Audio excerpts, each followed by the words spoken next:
Historians trace the first mentions of state formations in the territory of Chechnya to the end of the early Middle Ages. Part of modern Chechnya belonged to the Alania kingdom. In the mountainous part lived the direct ancestors, or hunters. Due to the movement of peoples in the Middle Ages, as well as great conquests, Chechens used mountain ranges as natural fortresses. Surprisingly, this tradition, if I may say so, has been preserved until recent times, specifically from the Chechen War of 1994.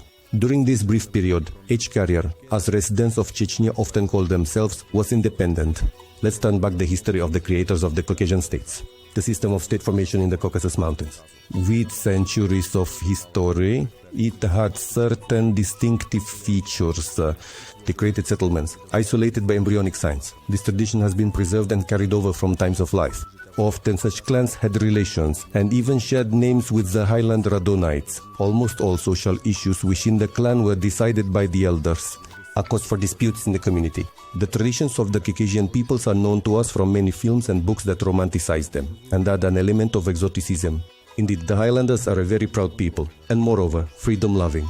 It can be said that the Highlanders were always at war throughout the years of their existence. Years of tranquility and prosperity, but the Caucasus has always been a coveted piece for conquest. We'll enumerate all the medieval incursions and battles another time. Today we'll talk about the aggression of the Muscovites. The Russian expansion into the North Caucasus dates back to the 16th century. The first official contacts of the Moscow authorities with the Chechens were initiated in the year 1570 by the local ruler Sheikh Murza Okotsky or Akinsky. Even a Chechen embassy arrived in Moscow, which sought the protection of the Russian kingdom. Tsar Fyodor Ivanovich issued a corresponding charter at that time. From the end of the 16th century, many Cossack settlers from the Don, Volga, and other regions of Russia arrived in the North Caucasus. They actually formed the Mezuetersk Cossack community, with the active participation of natives from neighboring peoples. Many Orthodox Ossetians and Circassians, fleeing from the Ottoman and Persian oppression, Georgians and Armenians were also accepted into the Cossack community, where they eventually fully integrated. The Cossack settlements occasionally clashed with the Highland residents, but united against common threats or for joint raids against the Crimean Khanate. Masters of the empire and Persia, sometimes they united. Settlers adopted elements of clothing and weapons from the indigenous people. Caucasians in turn took over household management methods. The next century disrupts the relative constructions. The Caucasus becomes an object of interest for the great empires. Dominance in the region between the Shahs, Iran and the Ottoman Empire on one side, and Russia, for another, brought victors to barely any economic and political benefits. Tsar Peter Fay considered the South Caucasus an important strategic democratic area.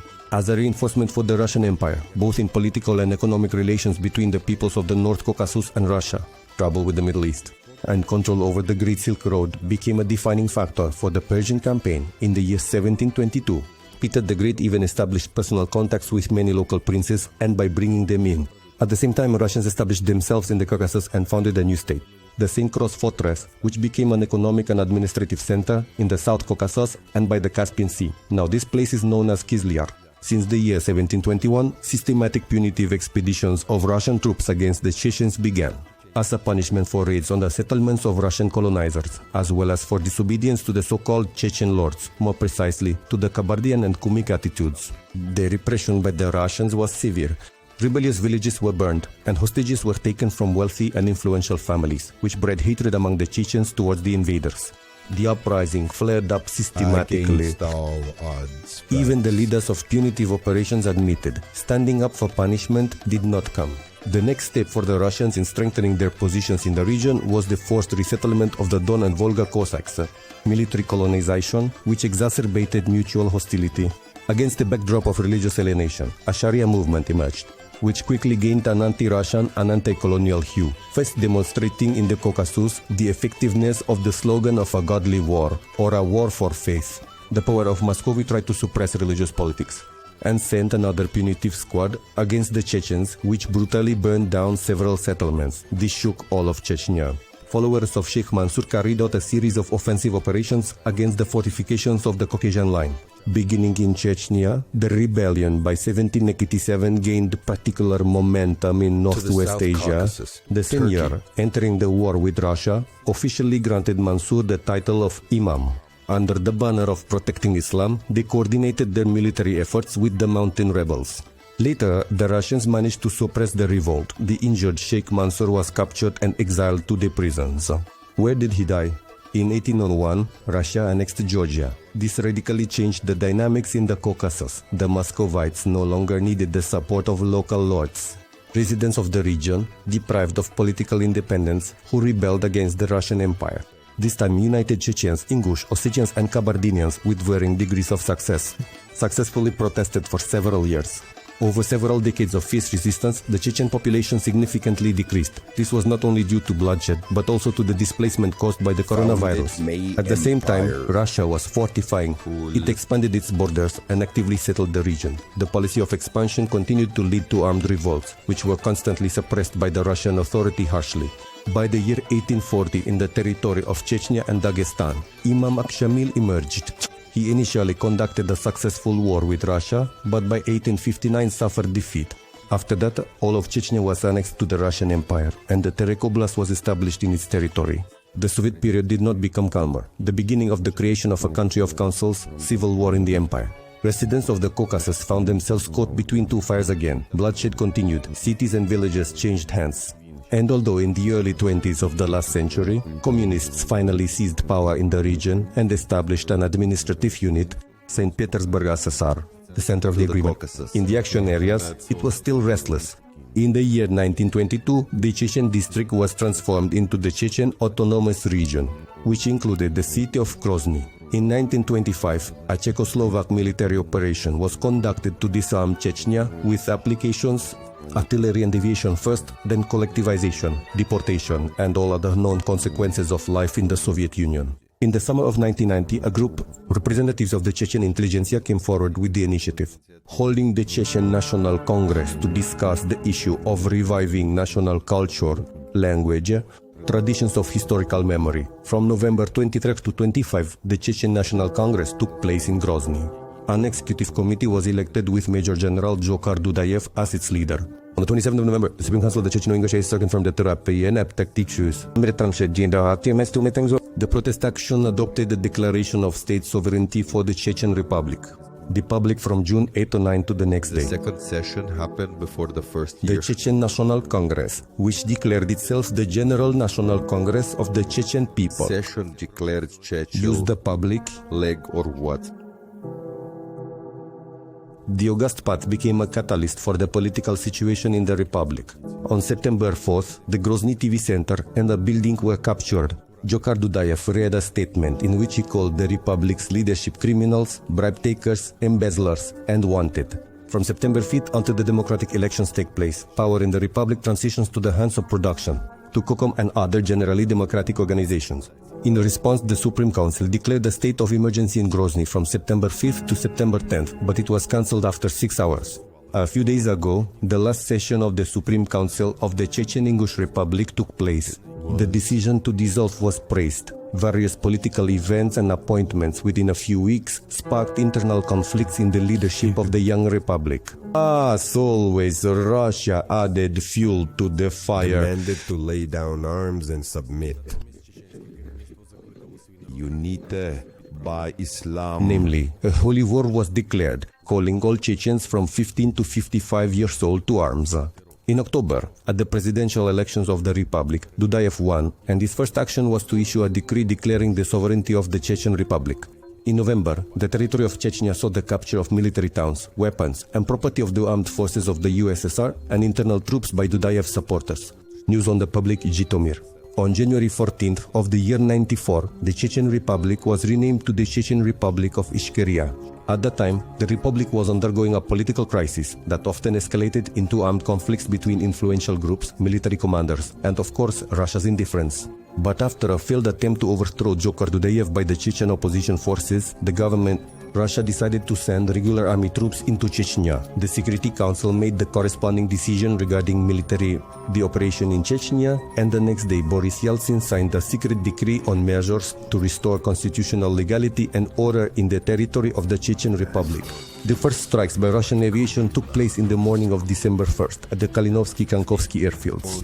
Nikolai Terrible, having destroyed this army, the departments of the Combined Group of Future Successes managed to diagnose in 3 directions from parts of the Ministry of Defense and the internal troops of the Ministry of Internal Affairs. This does not hang from the Mozdok district of North Ossetia and the territory of Dagestan. At the end of December, there was a dispersal of forces. By the end of the year, the capital of Chechnya was surrounded, and from December 1st, a famous assault began. Preliminary data from the Ministry of Defense stated According to other sources, the Russians were opposed by units of the Chechen militia, numbering up to 3,500 people. They were armed with several tanks, armored vehicles, and mortars. Even a preliminary analysis of the city's defense forces left no hope that the Chechens would easily surrender. It's also worth noting that the Russian military command was aware of the understaffing of its units with personnel. The lower rank officers asked for more time to prepare, but the order to assault was announced from above.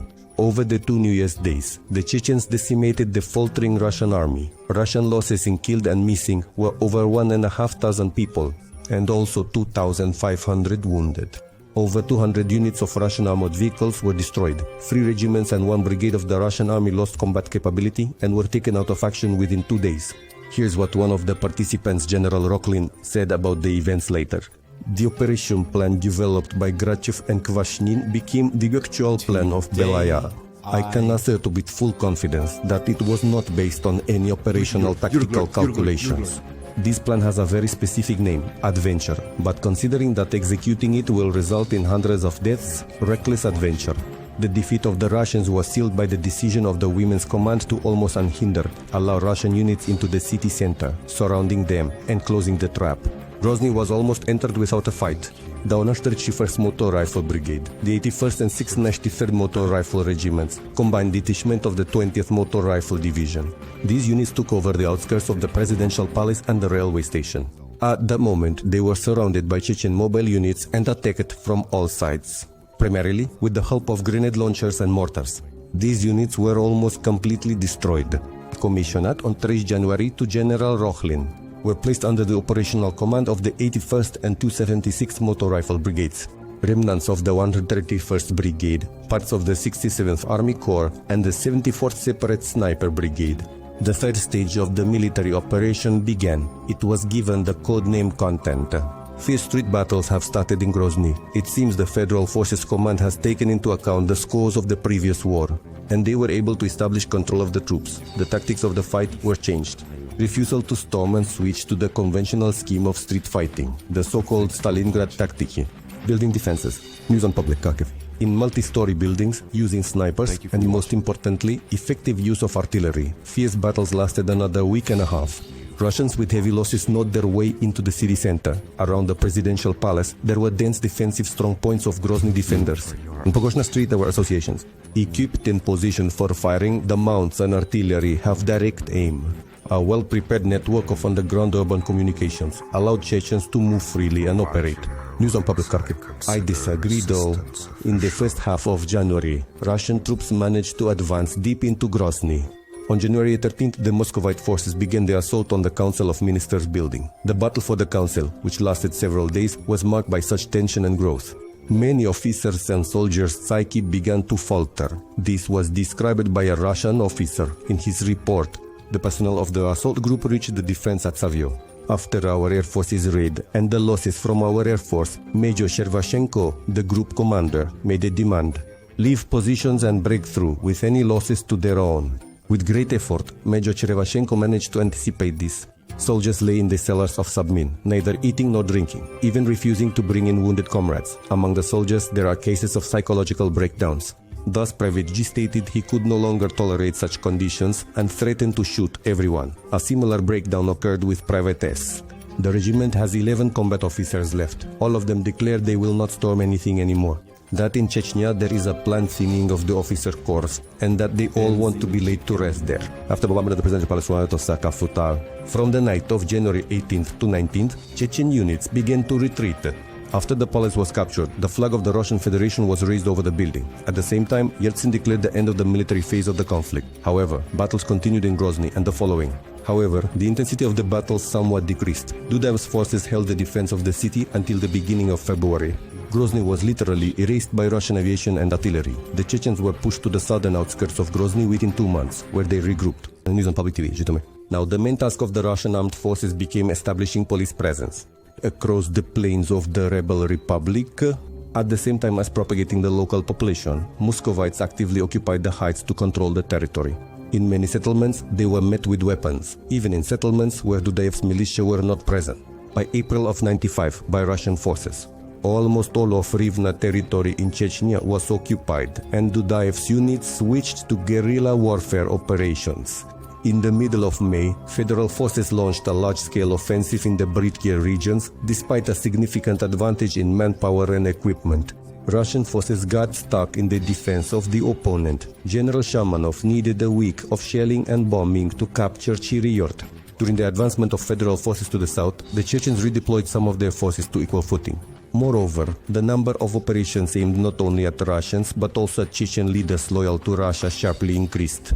The most resonant of this was the capture of a hospital in Budenovsk on June 14th, and the attack on January 9, 1996 by so-called militants on the Dagestani city of Kizlyar, which involved taking hostages. In Grozny at this time, the Temporary Council and Government of National Revival, appointed by Russia, were conducting negotiations with Ukraine. In October, the head of the National Revival government became the former chairman of the Supreme Council of the Chechen Ingush Republic. Kutuzov Heights. In December, elections for the head of the Chechen Republic took place in Chechnya, where Zavgayev won with 96.4% of the votes. But such a Kremlin arrangement did not lead to peace, but again led to bloodshed. In March 1996, Dudayev's forces attacked Grozny, capturing part of the city and even holding it for several days. On April 21st, Johar Dudayev was killed by a missile strike from Russian Su-22 attack aircraft, after Russian special services triangulated his satellite phone signals.